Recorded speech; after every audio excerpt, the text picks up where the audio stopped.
लंत्रानी news में आपका स्वागत है। देखिए आज की खास खबर।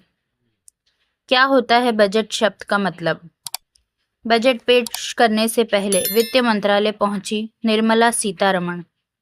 बजट टैबलेट के साथ दिया पोज। केंद्रीय बजट के बाद मेडिकल के क्षेत्र में कौन कौन सी चीजें होंगी सस्ती? लॉन्ग टर्म कैपिटल गेन्स पर टैक्स को 10% से बढ़ाकर किया गया 12.5%। बजट 2024-2025 के भाषण में सिर्फ एक बार आया रेलवे का जिक्र। अखिलेश यादव ने कहा सरकार को 12 लाख तक की सालाना आय पर कोई टैक्स नहीं लगाना चाहिए। 10 बिंदु शेयर कर खरगे ने कहा ये देश की तरक्की का बजट नहीं, मोदी सरकार बचाओ बजट है। आइए जानते हैं पूरी खबर। बजट शब्द फ्रेंच भाषा के बैगेट से आया है, जिसका मतलब होता है चमड़े का बैग। संविधान के अनुच्छेद 112 के मुताबिक आम बजट एक वित्त वर्ष में सरकार की आय व्यय का लेखा जोखा होता है और स्वतंत्र भारत का पहला बजट सन 1947 में पेश हुआ था। बजट को ब्रीफकेस में लाने की परंपरा सन 1970 के दशक से शुरू हुई थी। बजट 2024-2025 पेश करने से पहले मंगलवार को वित्त मंत्रालय पहुंची वित्त मंत्री निर्मला सीतारमण की बजट टैबलेट के साथ पहली तस्वीर सामने आई है। तस्वीर में उनके साथ बजट तैयार करने वाली टीम के सदस्य दिख रहे हैं। मंगलवार को सीतारमण ने लगातार 7वीं बार बजट पेश किया और ऐसा करने वाली वो देश की पहली वित्त मंत्री होंगी। केंद्रीय बजट 2024-2025 के बाद medical X-ray machine, X-ray tube और कैंसर की 3 दवाएं ट्रेस्टोजुमेब, डर्कस्टेकन और सीमार्टिनिब, डुर्वलुमाब सस्ती हो जाएगी। ऑर्थोपेडिक ट्रांसप्लांट के निर्माण में उपयोग के लिए सभी प्रकार के पॉलीइथिलीन और डेंटल केयर या पशुओं के इलाज में उपयोग के लिए एक्सरे मशीनों के विनिर्माण में उपयोग होने वाले फ्लैट पैनल डिटेक्टर भी सस्ते होंगे। इसी के साथ बजट में वित्त मंत्री ने नौकरी पेशा लोगों के लिए न्यू टैक्स रिजीम में स्टैंडर्ड डिडक्शन बढ़ा दिया है। ये 50,000 से बढ़ाकर 75,000 रुपये कर दिया गया है। वहीं वित्त मंत्री ने सभी फाइनेंशियल और नॉन फाइनेंशियल असेट्स पर long term capital gain tax और short term capital gain tax को बढ़ा दिया है। अब लॉन्ग टर्म कैपिटल गेन पर 12.5% की दर से कर लगेगा। इसके अतिरिक्त पूंजीगत लाभ के लिए छूट की सीमा 1,25,000 रुपये प्रति वर्ष निर्धारित की जाएगी। वहीं शॉर्ट टर्म कैपिटल गेन पर 20% की दर से टैक्स लगेगा। वित्त मंत्री निर्मला सीतारमण ने आयकर अधिनियम सन 1961 की बेहतर समीक्षा का ऐलान किया है। उन्होंने कहा कि इससे विवादों और मुकदमेबाजी में कमी आएगी।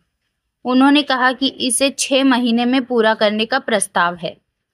वित्त मंत्री के ऐलान के बाद नई कर व्यवस्था चुनने वाले करदाताओं को 17,500 रुपये तक की बचत होगी। इसके साथ ही न्यू टैक्स रिजीम में स्टैंडर्ड डिडक्शन लिमिट 50,000 रुपये से बढ़ाकर 75,000 रुपये कर दी गई है। वहीं पारिवारिक पेंशन भोगियों के लिए स्टैंडर्ड डिडक्शन की सीमा वर्तमान में 15,000 रुपये से बढ़ाकर 25,000 रुपये कर दी गई है। चार्टर्ड अकाउंटेंट गौरव गर्ग ने कहा, वित्त मंत्री निर्मला सीतारमण ने इनकम टैक्स के मोर्चे पर बड़ी राहत दी, लेकिन लॉन्ग टर्म कैपिटल गेन और short term capital gain tax बढ़ाकर निराश कर दिया है। कुल मिलाकर सरकार ने एक हाथ से दिया तो दूसरे हाथ से ले लिया। इसी के साथ आपको बताते चले कि वित्त मंत्री निर्मला सीतारमण के बजट 2024-2025 भाषण में सिर्फ एक बार भारतीय रेलवे का जिक्र आया है।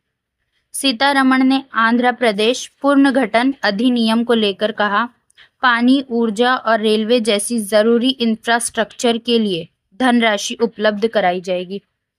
सरकार ने रेलवे के पूंजीगत व्यय को अंतरिम बजट 2024-2025 जितना 2,52,200 करोड़ प्लस 10,000 करोड़ रखा है। इसी के साथ आपको बताते चले कि वित्त मंत्री निर्मला सीतारमण के संसद में पूर्ण बजट पेश करने के बाद से ही विपक्ष केंद्र सरकार पर यह आरोप लगा रहा है कि बजट में आम आदमी को कुछ नहीं मिला, केवल अमीर वर्ग के लोगों के लिए नीतियां बनाई गईं। अखिलेश यादव ने पोस्ट में महंगाई के मुद्दे पर सरकार को घेरते हुए लिखा, लाख रुपया प्रति महीना की आय वाले व्यक्ति को टैक्स फ्री रखना चाहिए।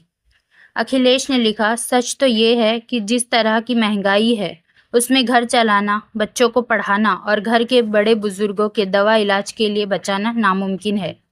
ये बातें परिवार वाले बखूबी जानते हैं। इसीलिए 1 लाख महीने में भी घर खींचतान के चलता है। नेता विपक्ष ने कहा, सरकार को ये फैसला लेना चाहिए कि 12 लाख सालाना तक की आय पर कोई टैक्स नहीं लगेगा। इस आय तक के लोग ही सबसे बड़ी संख्या में खरीदारी और सेवाओं का उपभोग करते हैं। ये जब खर्च करेंगे तो सरकार की आय वैसे ही बढ़ेगी। मध्य वर्ग में जब आर्थिक सक्रियता आएगी तो इस सरकार के राज में अर्थव्यवस्था का जो ठहरा हुआ चक्का है वो अपने आप घूमेगा। इसी के साथ आपको बताते चले, कांग्रेस अध्यक्ष मल्लिकार्जुन खड़गे ने केंद्रीय बजट 2024-25 पर प्रतिक्रिया देते हुए सोशल मीडिया पर 10 बिंदु शेयर कर लिखा है। उन्होंने कहा, मोदी सरकार का बजट अपने गठबंधन के साथियों को ठगने के लिए आधी अधूरी रेवड़ियां बांट रहा है ताकि एनडीए सरकार बची रहे।